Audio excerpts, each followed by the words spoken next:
It is about a quarter after 4 a.m. Had a little bit of an incident here a few minutes ago, and I kind of owe my dog Mavis an apology for a statement I made in a video the other day, and I will put something together as soon as I get up in the morning. Not going to do much right now, but let's just say we had someone try to get in the house a little bit ago. Turned out it was nothing, but Mavis's reaction was a little different than I thought it would be. So I will actually do a little video on it in the morning, but right now I'm going to go back to bed, and I'll do something more when I actually have some clothes on. Okay, it's now almost 9 a.m. in the morning. All the kids are off to school, so I thought I would continue a little bit on the story I started to tell you earlier this morning. But earlier, a couple of weeks ago, I made a video about my dog Mavis, maybe about a week ago, and I talked about how maybe a burglar might trip over in the dark. That'd be about the only good she would be. But today she showed me just a little bit different side of that story. I went to bed about a little after 3 this morning. I wasn't upstairs very long. I had just fallen asleep. You know, I fall asleep pretty quickly. I'm most people, when I lay down, I go to sleep within 2 or 3 minutes. So I hadn't been asleep for long, probably about 45 minutes, and I got awoken to the worst racket I'd ever heard in a long time. Mavis was freaking out. I could hear the barking, and it sounded like someone was trying to break a door down. Well, I go downstairs, and then I hear someone rattling the front doorknob of our front door. When you're going down our landing, you can actually look out this big window over our entranceway to our home. And I look down and I notice there's someone there turning the doorknob. But since our outside is always well lit, I always have lights on, I could also see that it's one of the kids that lives down the street trying to get in my front door.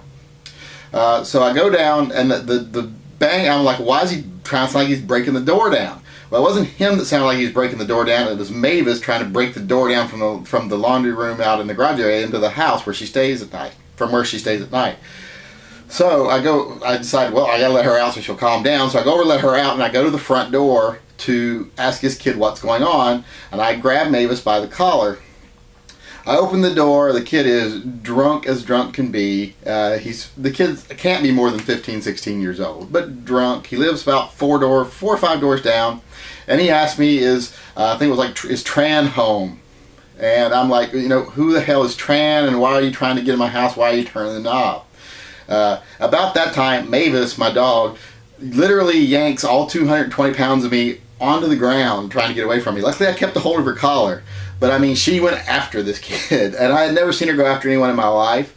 But the kid was being kind of loud and being kind of drunk, and I was being angry with him and kind of yelling at him. And I think she sensed the whole conflict thing, and she just went after him. And she went from the sweetest little butterball, but she's not fat, she's all muscle, but she went from a little 60-pound throw pillow to 67 pounds of fury in about half a second flat. And at 220 pounds, it was everything I could do to keep her off of him. I mean, she was snarling and making that guttural sound that dogs make when they just want to take into somebody. Got her pulled back, picked her up, and she's still fighting me the whole time. The kid's like apologizing and leaves. You know, after thinking about it, what I'm thinking is the kid, in our neighborhood, we live in one of those planned home community areas in the suburbs, so like every 5th house is the same model house. There's like 5 models of houses, and they all alternate because you can't have 2 houses of the same next to each other. Can't have the same color or the same style next to each other. So what I'm figuring is he got a little drunk, didn't want to go home, so he wanted to stay at his friend. There's a Asian family that lives in a house just like ours right down the street, so I'm figuring he wanted to go down to his friend's house and crash for the night, because I see them together all the time out in the street. So that's what the situation I think was. I think he had a little too much to drink, which is, I guess it's not uncommon for a 15 or 16-year-old to tie one on every now and then not want to go home.